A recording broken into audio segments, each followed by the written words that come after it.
Welcome to TDS studios. N friends எல்லாம் சூப்பராக இருப்பீங்கன்னு நினைக்கிறேன். இவங்கெல்லாம் ஏன் இப்படி உட்காந்துருக்காங்க? வாங்க போய் பார்க்கலாம். அடே, நம்ம பிவிஜி கிராண்ட்ஸ் 31/10/2025 ஒரு அருமையான பொன் மாலை பொழுது. பாருங்கள், அவருக்கு மாலை போடுறாங்க. ஏன் போடுறாங்க? அவர் தான் நம்ம நண்பர் வில்லியம்ஸ். ஈபியில் இருந்து ஓய்வு பெறுகிறார் 31/10/25 அன்று. பிவிஜி கிராண்ட்ஸில் அவங்க நண்பர்கள் யூனியன் சார்பாகவும் நட்பு ரீதியாகவும் அலுவலக ரீதியாகவும் அருமையான ஒரு பெரிய உபசார விழாவை நடத்தி கொண்டிருக்கிறார்கள். அருமையாக மிக லைவ்லியாக இருந்த ஒரு ஃபங்க்ஷன் அது. பொதுவாக யூனியன் கூட்டங்கள் பேசிக்கொண்டே இருப்பார்கள், பலர் தூங்கிக் கொண்டே இருப்பார்கள், சிலர் வேடிக்கை பார்த்து கொண்டிருப்பார்கள். ஆனால் இங்கு அப்படி அல்ல. எல்லோருமே அந்த மேடையை கவனமாக பார்த்து கொண்டே இருந்தார்கள், பேசுவதை கேட்டுக்கொண்டே இருந்தார்கள். வில்லியம்ஸ் என்ற ஒரு தனி நபருக்கு இந்த அளவுக்கு ஒரு நட்பு வட்டமும் அலுவலக நண்பர்களும் அதிகாரிகளும் கீழே பணிபுரிபவர்களும் அனைவரும், இது தவிர என் போன்ற சுற்று வட்டார நட்பு வட்டாரங்கள், வீட்டருகிலே இருப்பவர்கள், பழகியவர்கள் என்று ஒரு பெரும் கூட்டமே வந்திருந்தது. சாதாரணமாக பிரிவுசார விழா டக் டக் டக் என்று முடிந்துவிடும். ஆனால் இது அப்படி அல்ல.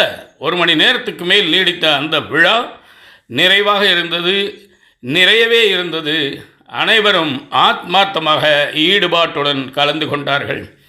மின்சாரத்தில் வேலை செய்வதால் என்னமோ அந்த இபி டிபார்ட்மெண்ட்டில் அவர்கள் ஒரு இடத்தில் இருக்க மாட்டேன் என்கிறார்கள். பரபரவென்று ஓடிக்கொண்டே இருக்கிறார்கள். ஒரு ஃபோட்டோவுக்கு கூட பாருங்கள், நாம் நினைத்த அளவுக்கு மாற்றி எடுக்க முடியாத அளவுக்கு டக்கென்று கலைந்து விடுகிறார்கள். அதே போல பொன்னாடைகள் என்ன, அந்த பரிசு பொருட்கள் என்ன என்று வந்து குமிந்த வண்ணமாக இருந்தன. இவரும் 38 ஆண்டுகளுக்கு மேலாக அங்கே பணிபுரிந்திருக்கிறார். சாதாரண உதவியாளர் என்ற ஒரு அடிப்படையிலே அங்கு பணியில் சேர்ந்து அங்குள்ள பணிகளை திறம்பட கற்றுக்கொண்டு அதை நல்ல முறையிலே பயன்படுத்தி அலுவலகத்துக்கும் கெட்ட பெயர் வராமல், அதே போல கன்சியூமர்கள் என்று சொல்லப்படுகின்ற அந்த மின்சார பயனாளிகளுக்கும் தொல்லை வராமல் மிக அழகாக பேலன்ஸ் பண்ணி அந்த 38 ஆண்டுகளை அவர் அங்கே கடத்தியுள்ளார். என்ன கடத்தியுள்ளார் என்று சொல்கிறேனே என்று பார்க்காதீர்கள். வெளியிலிருந்து பார்ப்பவர்களுக்கு வேண்டுமானால் அந்த அரசு உத்தியோகம் ஒரு பெரிய அரச சபையிலே ராஜா வீற்றிருப்பது போல தோன்றலாம். ஆனால் அந்த ராஜாவிடம் சென்று அருகில் சென்று அவருடைய உண்மை நிலையை அறிந்து கொள்ள வேண்டும் என்று கேட்டால், அவர் சொல்லும் கதையை கேட்டால் உங்களுக்கு இரத்த கண்ணீரே வந்துவிடும். அரசு எந்திரம் என்று சும்மா சொல்லவில்லை. அதிலே வேலை செய்பவர்களை நசுக்கி கசக்கி பிழிந்து ஓய்வு பெறும்போது சக்கையாகத்தான் வெளியே அனுப்புவார்கள். அந்த அளவுக்கு அதிலே ஒர்க் ப்ரெஷர் இருக்கும். காரணம், ஆட்கள் பற்றாக்குறையாக இருக்கலாம், அல்லது பணியினுடைய விஸ்தரிப்பாக இருக்கலாம். எத்தனையோ விஷயங்கள் இருக்கும்.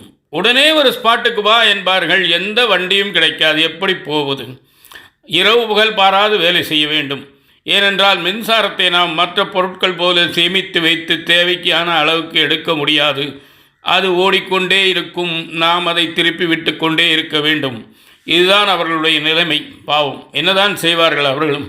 ஆக இவரும் சாதாரண ஒரு அசிஸ்டண்ட்டாக சேர்ந்து இன்று இளநிலை உதவியாளர் கிரேட் 1, ஜூனியர் என்ஜினியர் கிரேட் 1 என்ற அந்தஸ்திலே நேற்று 31/10/2025 அன்று பரிபூர்ணமாக பணி செய்து மன திருப்தியுடன் ஓய்வு பெறுகிறார். அவரது அந்த தலைவர், விழா தலைவர் கூட சொன்னார்கள், நாளை முதல் இவர் ஃப்ரீ என்று. எனக்கு தோன்றவில்லை.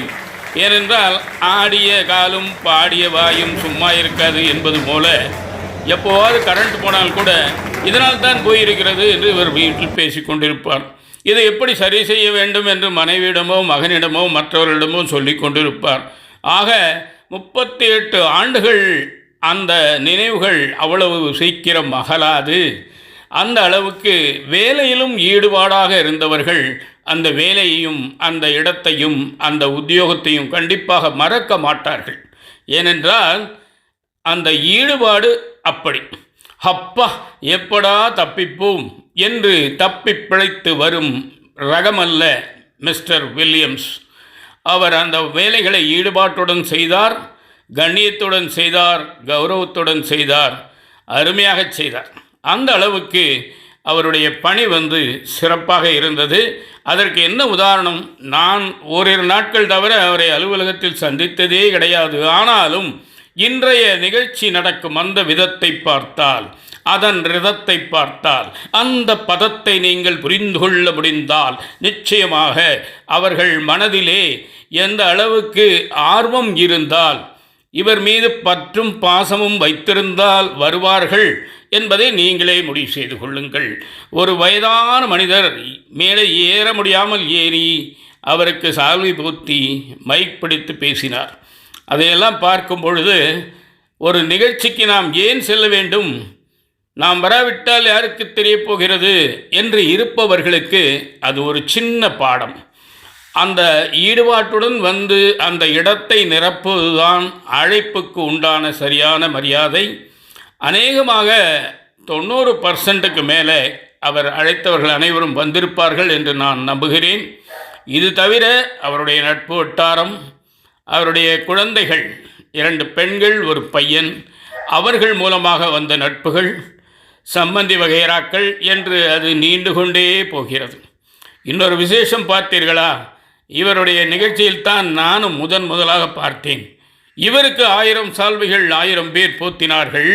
ஆனால் இவர் 2 சால்வையை வாங்கி ஒன்றை தன் தாய்க்கும் மற்றொன்றை தன் மனைவிக்கும் போத்தினார். இதிலிருந்து என்ன தெரிகிறது, தாய்க்கு பின் தாரம் என்று உங்கள் அனைவருக்கும் தெரியும். ஆனால் தாய்க்கு சால்வை போர்த்தி இதுவரை நான் பார்த்ததில்லை, தாரத்துக்கும் சால்வை போர்த்தி நான் இதுவரை பார்த்ததில்லை. ஆகவே நல்ல பையனை பெற்ற அந்த தாய்க்கும், அதே போல அந்த பையன் அலுவலகத்திலே பணி செய்யும் பொழுது எனக்கு அது வேண்டும் இது வேண்டும், இந்த நேரத்துக்கு வா அந்த நேரத்துக்கு வா என்று அனத்தாமலும் இருந்த அந்த மனைவிக்கும் சால்வை பொருத்தியது சால பொருத்தமான விஷயம். நிச்சயமாக அவரை பாராட்டியே தீர வேண்டும்.